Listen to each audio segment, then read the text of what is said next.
Hello and welcome back to my history blog. Today I'm going to be talking about world systems theory. It's not just an economic theory of globalization. It also can be applied to history in many different historical contexts.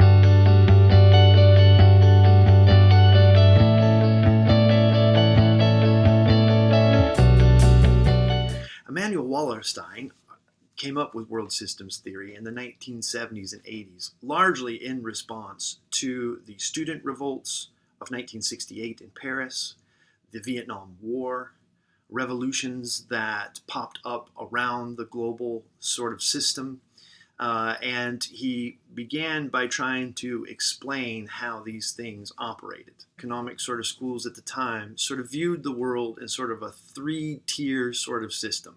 First world was sort of developed and capitalist.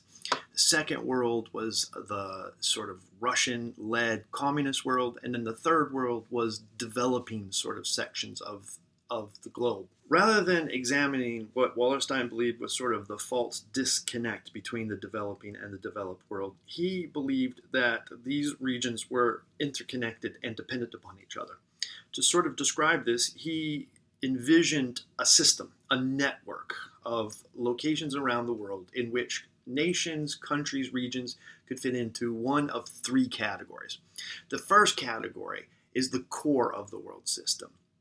Now, this is the place in the world in which there is a hegemonic control, and basically hegemonic means the ability to dominate or influence. But there is a hegemonic control of economic, political, and cultural power.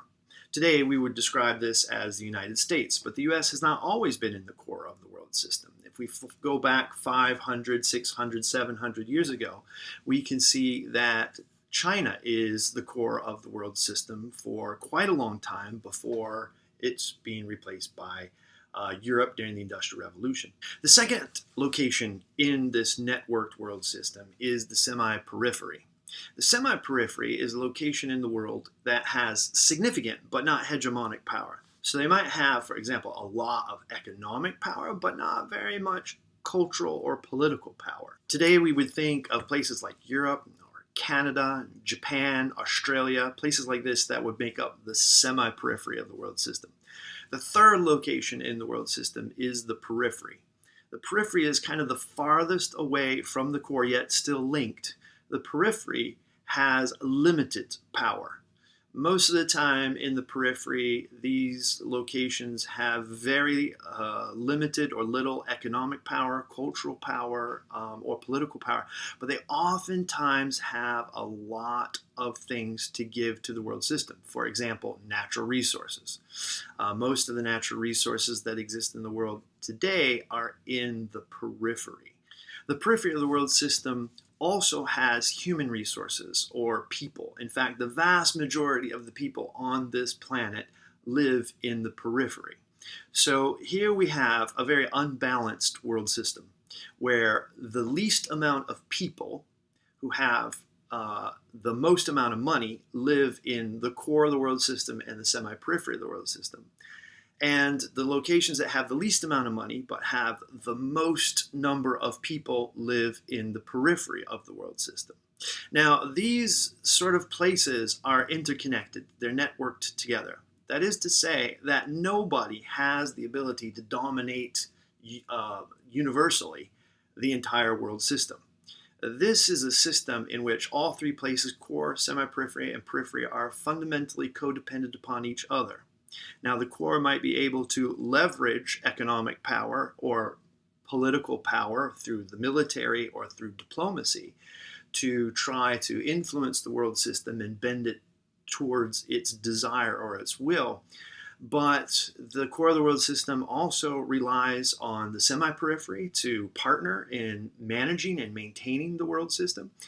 And both the semi-periphery and the core of the world system rely on the periphery of the world system to supply the system with raw materials needed to make the economic system and the network go.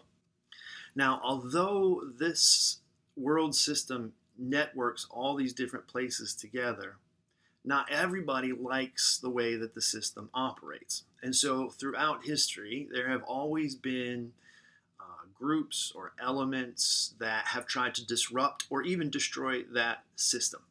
You could argue, for example, that the United States was one of these disruptors during the days of the American Revolution, in which they were attempting to disrupt the colonial system that it had engaged in with Great Britain.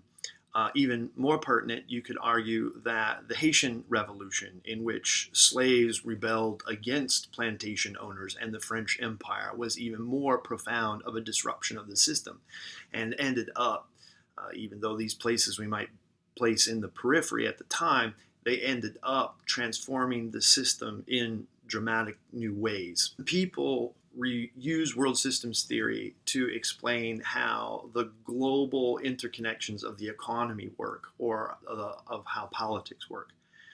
And one of the critiques of world system is that it doesn't really accommodate for culture very well. But I would disagree with that, because in essence, in order to try to convince the world system, all these other network places, that the core, for example, is doing a good job of managing the system, the core oftentimes have to create culture as a way of marketing or advertising itself, that the rest of the world should listen to the core. For example, we can think, if we consider the United States the core of the world system today, that the United States engages in all kinds of cultural production, yes, to make money, but also to make sure that people in the semi-periphery and the periphery value the American economic and political system. For example, we could think of everything from Hollywood films to Coca-Cola to the Peace Corps as entities of themselves, but also as opportunities for Americans to project an American way of life, an American culture onto the world system. When other people in the world consume these sorts of cultures or tap into USA aid or other sorts of humanitarian, philanthropic, whether it be government or non-government sort of entities, what these things offer people in the semi-periphery and in the periphery as well is the idea that American values, the values of the core of the world system, are benevolent. What Wallerstein makes very clear in a lot of his writings is that this is a historical process. And so historians have also used this, particularly in a subfield of history called world history. They have used this to sort of show how the world has developed over the ages. What I think is particularly helpful for historians in thinking about this theory is that it does give a global framework in which to resituate national histories. With the World System Network, you can decenter that nation and plug it into a larger global sort of historical process and rethink and reconceptualize the story of Britain or France or America quite easily.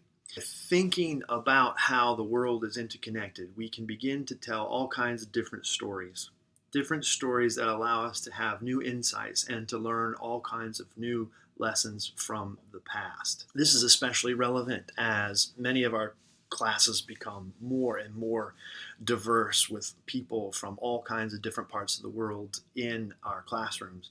We can reach out to a lot of different people and incorporate stories in a way that makes sense to a lot of different thoughts or interpretations of the past.